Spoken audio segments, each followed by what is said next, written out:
Hi, I'm John. This is my show, A Sports Reckoning. So, one of these things that's going on right now with chasing cardboard, right? And you're seeing how that basically the entire community is talking about that. Like it's something that just happened. Bam, everybody is talking about it, right? So this is one of these issues that I have where I'm just like astonished at the reaction of people when I talk about my Michael Jackson story, that Michael Jackson is the love child of Diana Ross and Smokey Robinson. And my story's been reported upon. Like there was even an article in fucking Rolling Stone. I think it was actually like a German issue of Rolling Stone. But just the fact that my story did appear in Rolling Stone magazine, I mean, to that level of like, it's been exposed out into the world and stuff, right? And then about a month ago or so, a guy actually asked Smokey Robinson to his face. He asked him. He might not have been in his face. He might have been doing an interview over a camera and stuff, but technically to his face. He asked him directly, though, right? He said, have you heard about the rumor? And Smokey says, what rumor? He says, the rumor that you and Diana Ross are Michael Jackson's real parents. Like, so the question was even directly asked to Smokey Robinson. And Smokey, the one thing he did not say was no.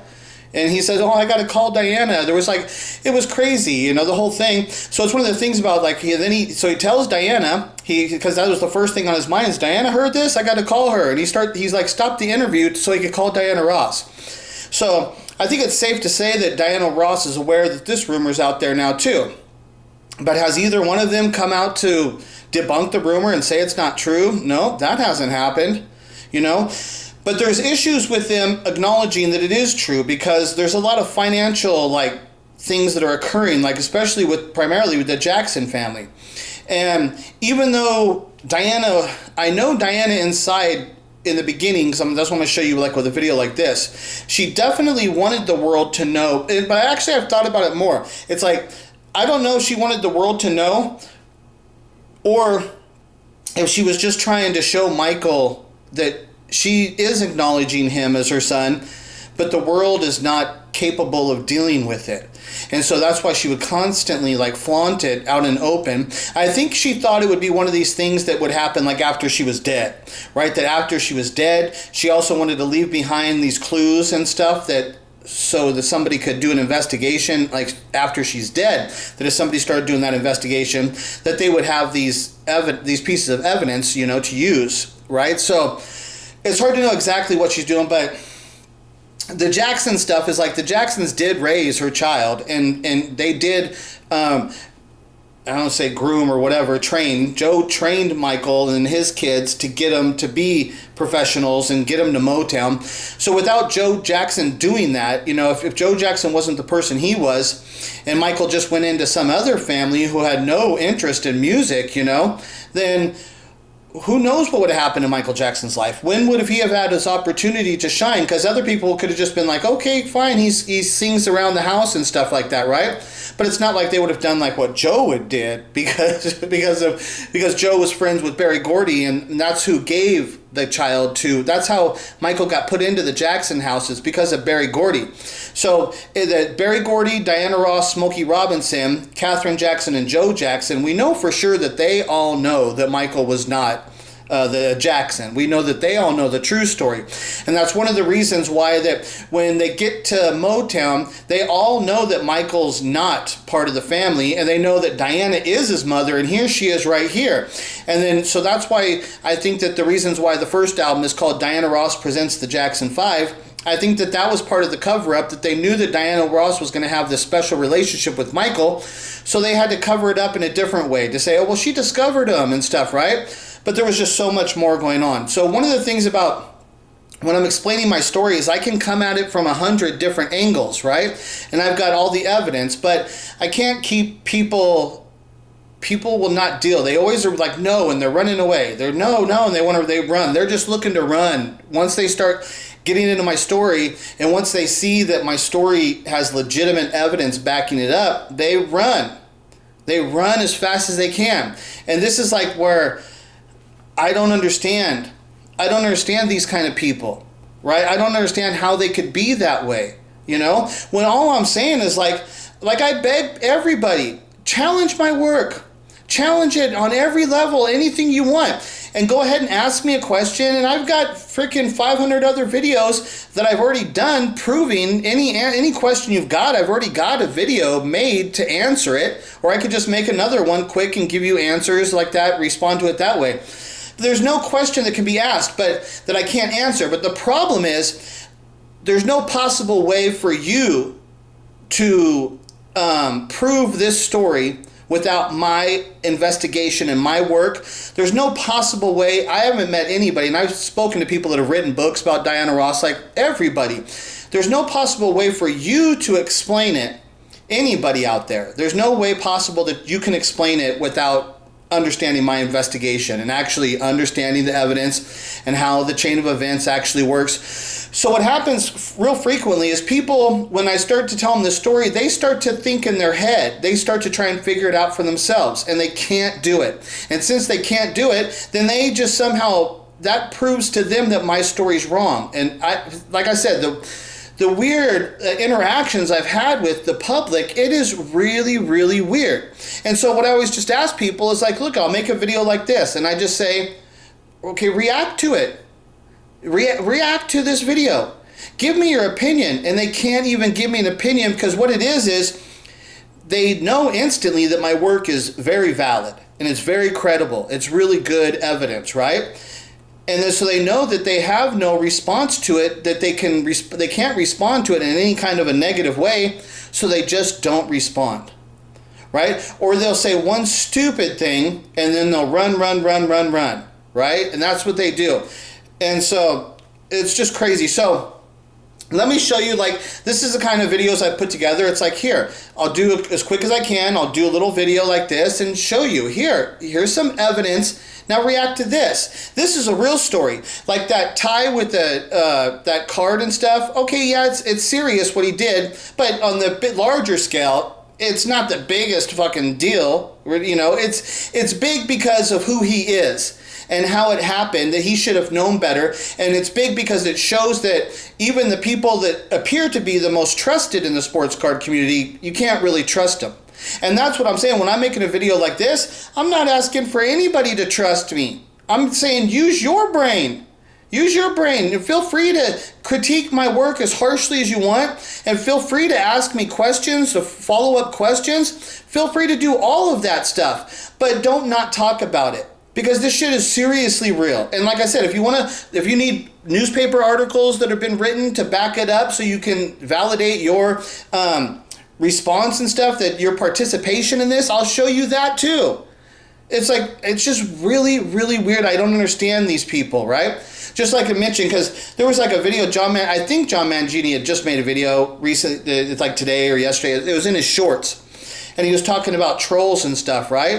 And it's like, I'm sure I'm part of that, because I'm the only person that's really trolled him with videos. I don't think anybody's done that to him and shit like what I've done to him, right? But it's simple. It's like, see what I'm saying? He calls me a troll, and he says, oh, those trolls, because they have horrible lives, they have horrible lives. It's like, what does that have to do with the issue that you can't respond to my video?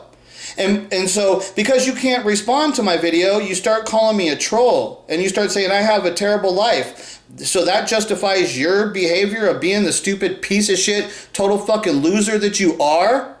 And that's how you lift yourself up, by putting other people down and making their lives seem like they're craps. And so that makes it seem, if you invalidate me and my life, then that invalidates this as evidence? And that doesn't justify the quality of the work of what I'm presenting? Like I'm saying, it's the people, even people that appear to be the smartest people and educated people, and they seem to be good people, they are garbage. They're fucking losers. So I'm going to show you this clip. Now this clip is in, it doesn't have the year listed here, but I know it's either 1970 or 1971. It's really early in the Jackson 5 going to Motown time, right? But so I'll just say a couple things to you, and so then when you hear it, you don't have to be thinking about it when you hear it as much, because then it'll allow you just to hear it better. So she says, there's Michael. She says, that's my child, right? That's the first way that she addresses him. And then she says, Michael has always been like, she says, well, he's like a a son or a brother, but she says first, I believe she says son. So right there she says, first she says, that's my child. Then she says he's always been. And that's one of the parts I point out heavily is like, look at, this is like 1970, 71. She's kind of just met this kid. And Michael's part of the big Jackson family thing. And that's the other thing is, why is he sitting in the crowd by himself, right? And then so she says, he's always been like a son, or she says, like, I'm like a mother, or she says, it's tricky because there's so much stuff she says, I have to always rehear it to hear it again and stuff. But she starts saying stuff like that. But it's one of those things when she says he's always been. It's like, what do you mean he's always been? You've just met this kid. Why the way she's speaking is not proper. And it doesn't make any sense until you understand that she is actually his mother. That's when you start understanding what she's actually saying. And then in the end, she says, you know, they make me work hard because basically I'm doing it for him. That's what she says. For him, and she's talking about Michael. She says, they make me work hard because I'm doing it basically for him. Now, if her being at Motown because she had given her kid away and that stuff, and that she's working hard because she wants to get her kid back, now we can understand the context of what she's actually talking about. She says, they make me work hard because I'm doing it basically for him. Why would she be doing everything for him if he's part of the Jackson family? Who's making her work hard for him? It just makes no sense at all until you have an understanding of what my story is, that she's actually his mother. So here, let's go ahead and play this. And we have one of them in the audience here with us. Where? We have Michael Jackson somewhere out there. Is he out there? Where is he? There he is. That's my child. Hey. That's Michael.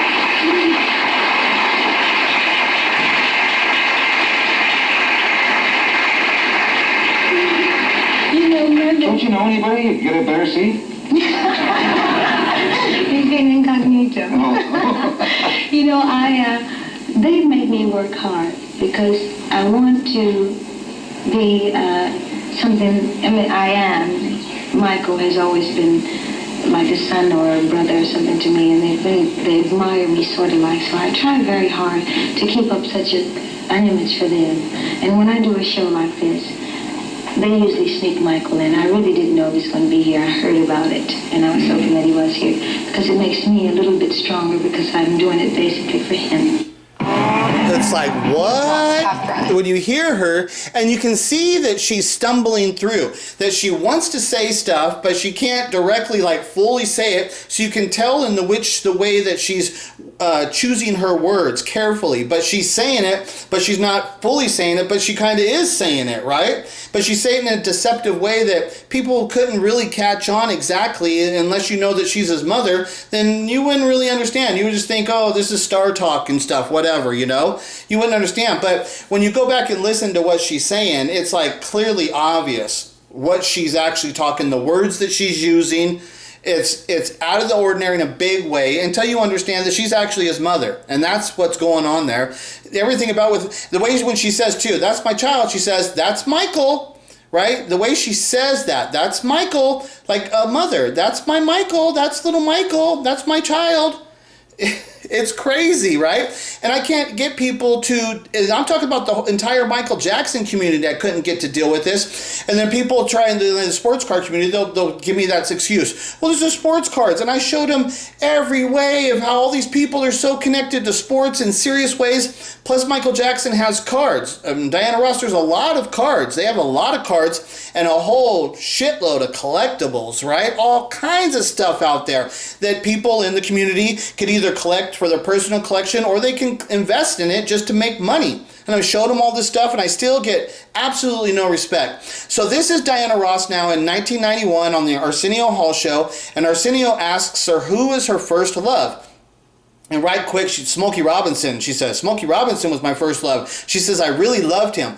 But what she does then is that she goes on to explain how she was best friends with Smokey Robinson's, she says cousin, I believe, but it's actually his niece. Because what happened is Smokey Robinson's mother died when Smokey Robinson was 10 years old. Smokey Robinson's oldest sister, who was 17 years older than Smokey, so at that time his oldest sister was 27 years old and she already had a family with children of her own. So Smokey Robinson's sister moved moved into Smokey Robinson's house on Belmont, where Diana Ross lives just 3 or 4 doors down on that same street. They live on the same street, just a few doors down from each other, right? So Smokey Robinson's sister moves in there and is taking care of Smokey Robinson.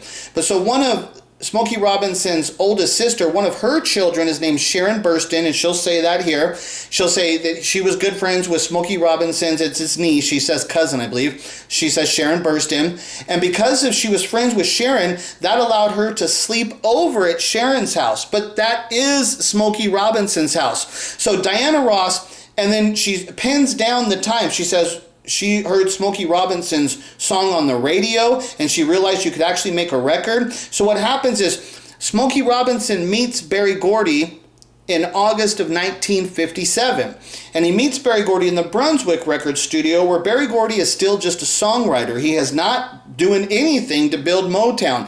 It's not until after he meets Smokey Robinson that they start to pursue building an actual record company. That's how Motown gets built. But it wasn't happening before they met each other. But so they meet each other in August of 1957. So Michael Jackson is born August 29th of 1958. So you're talking about basically a year after Smokey meets Berry that Michael Jackson is born. So you're talking about a few months after Smokey Robinson meets Berry Gordy, Michael Jackson's actually conceived. And what you're going to hear here is Diana Ross is telling you, because she tells you about that exact time when Smokey made his first record. His first record is a song called Got a Job, which I believe came on the air in February of 1958. That's when it got actually on the radio and stuff, right? So, right, that she pins down the actual date. She tells you she's in love with Smokey Robinson, she's sleeping in his house, and she pins down the exact dates of when this occurred, which she would only be 13. She's 13 years old. She's coming up on 14, but she's still just 13 years old at that time, right? But that's when Michael Jackson's actually conceived, right? So there's no doubt about that. So that's what I'm setting you up, so you can hear this, right? So let's go ahead and play this. But who was your first love, though? Yeah, who was that? You mean, that are you first guy talking about kissed man? behind? Are you talking about man love? Oh, yeah, I should have specified that. I'm sorry. Smokey Robinson was my first love. I really loved him.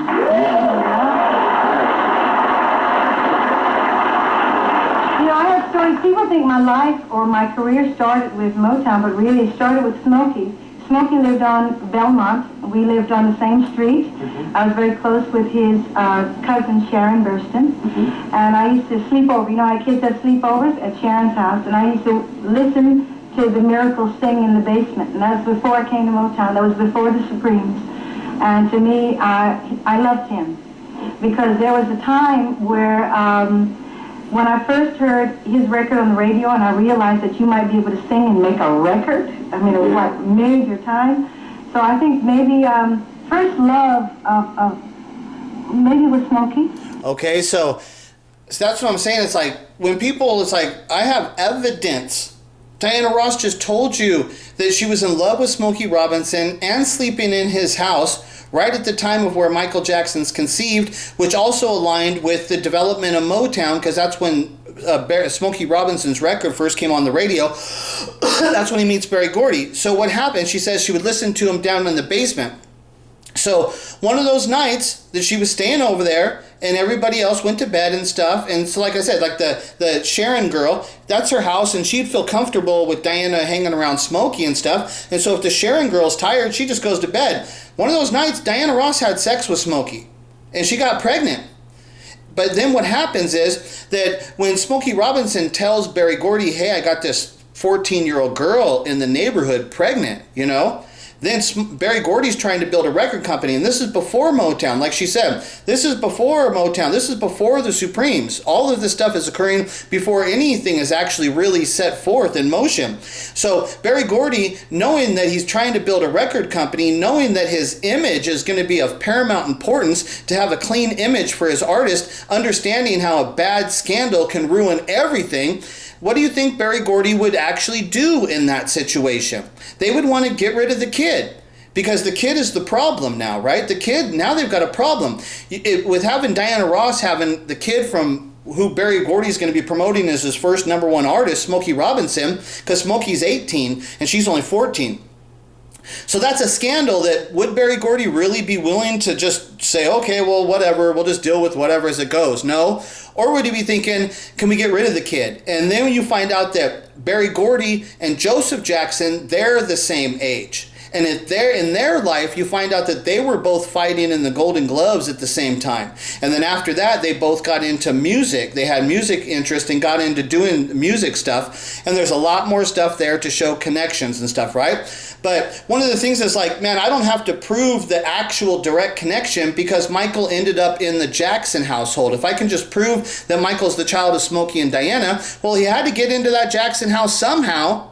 Right? So, and I say it's through the Berry Gordy connection. I have really solid evidence, but there's still other stuff out there that I haven't found that I know probably exists and stuff. Like somebody has told me about something, but I haven't ever found that piece of evidence. But there's a lot of stuff to show that they're connected. And there's all kinds of stuff, right?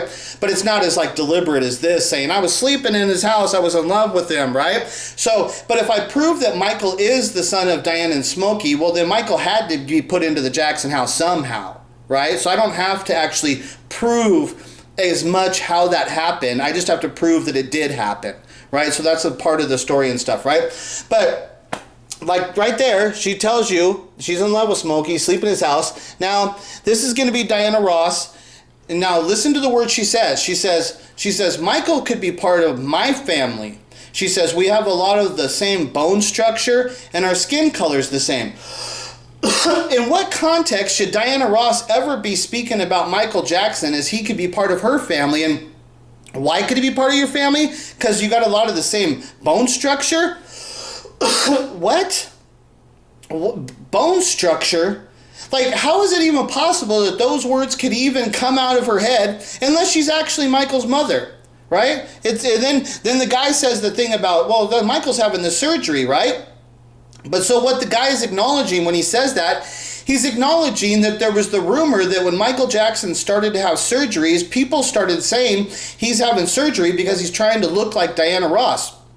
That was a rumor that was taking place in the early days of Michael Jackson's surgery, that they were saying he wants to be Diana Ross. But what it was is that he is Diana Ross. That's his mother. People just never actually saw it for what it was. But this kind of thing could not exist. Diana Ross saying he could be part of my family because we got same bone structure. What?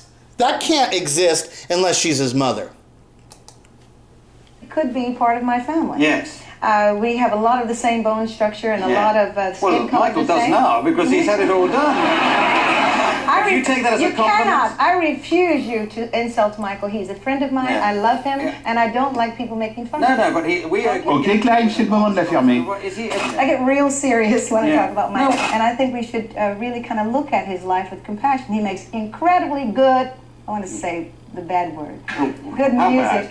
bad? Okay, so right there she just told you, Michael could be part of our family. We have a lot of the same bone structure, right? Now this is a speech. This is Michael Jackson being inducted into the Rock and Roll Hall of Fame as a solo artist, because he was also inducted for the Jackson 5, but then this is him being inducted as a solo artist, right? So this is right here. He's going to talk about Diana Ross, and he's going to say the words right there. He says, Diana Ross, who is my second mother, right? That's how he speaks about Diana Ross. She's his second mother.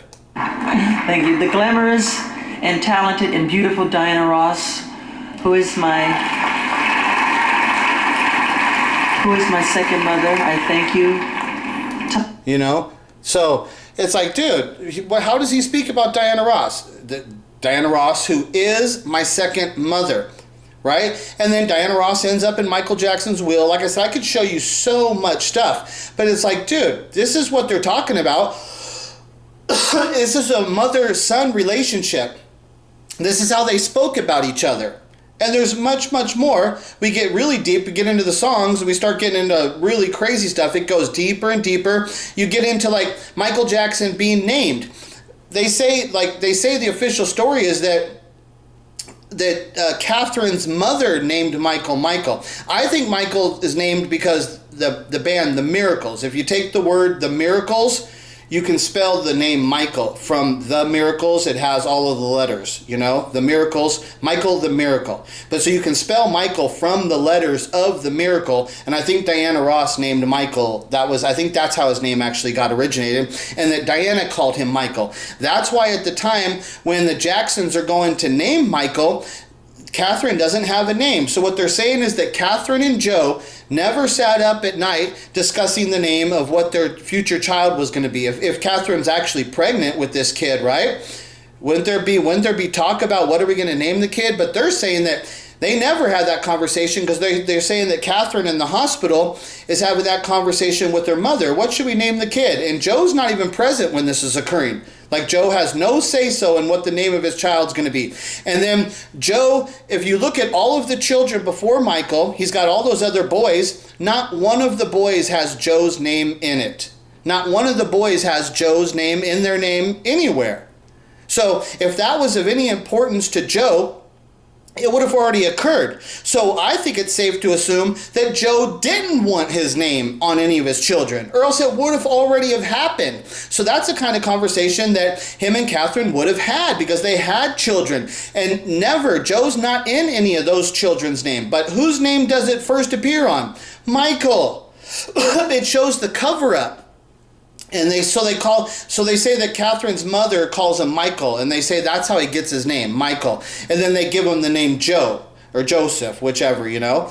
But that's what they're saying happened. And it's like I'm saying is like right there in the first thing of Michael, it shows that something fraudulent is taking place. There's so much to the story. Like I said, I can show you all. And that's why then when Michael shows the talent, that Joe instantly knows that we're going to go on the road with this kid. This kid's got talent. But it's because the kid had talent and the kid was given to him from Berry Gordy, who is flourishing with Motown now at this time. So yeah, Joe knows what he's doing now. We're going to make a band. We're going to Motown. That's how Joe knew exactly what he was doing. It wasn't by accident, and they didn't just get there by hard work and stuff. No, there was a much bigger story that was taking place there that none of us were ever aware of. And then that's why when Michael and the Jacksons get to Motown, there's Diana. So what do they call the first record? Diana Ross presents the Jackson 5. It's just constantly over and over what the real evidence shows you, you know? And so why can't I get people to respond to a video like this? Give me your opinion. If you have a question, ask me a follow-up question. I will show you more evidence and I will do more explaining. But no, every single one of those people can go out and talk about, the big scandal of the chasing cardboard story. They all can talk about that. How are you going to make any money off of that story? How is that story going to make any single person in the community any money? But my story, understanding who Michael Jackson actually is, yes, all of his merchandise plus Diana Ross and Smokey Robinson stuff is all undervalued because nobody knows the true family lineage that has taken place between them. So all of the stuff connected to them is drastically undervalued. When my story gets fully broken and fully accepted by the world and I get them, and Diana and Smokey are alive. This is not like a Jesus story where everybody's trying to tell you about the Bible and Jesus and he died on the cross and they know exactly what happened. He died and was arisen 3 days later and God sent him to remove all of our sins. They know exactly what happened there. But where's Jesus? I don't see him. Can't go talk to him and shit, right? But we can actually talk. This story took place in our life. Diana and Smokey are still alive. But you guys don't think it's important to get their to get their confessions about this story. You guys act like I'm the one running and hiding from this shit when I'm the only one hitting it head on. You guys are running and dipping and dodging and trying to avoid everything. And how do I get you motherfuckers to deal with any form of reality and actually use your brain and give me your opinion and understand the importance of this, not just to you, but to the whole fucking world? It's like, wake the fuck up. God, that's why I'm fucking frustrated. Obviously, why I yell and scream so much. If you can't understand my frustration, because you're fucking losers. Why do I think I keep calling you fucking losers? Because that's what the fuck you are.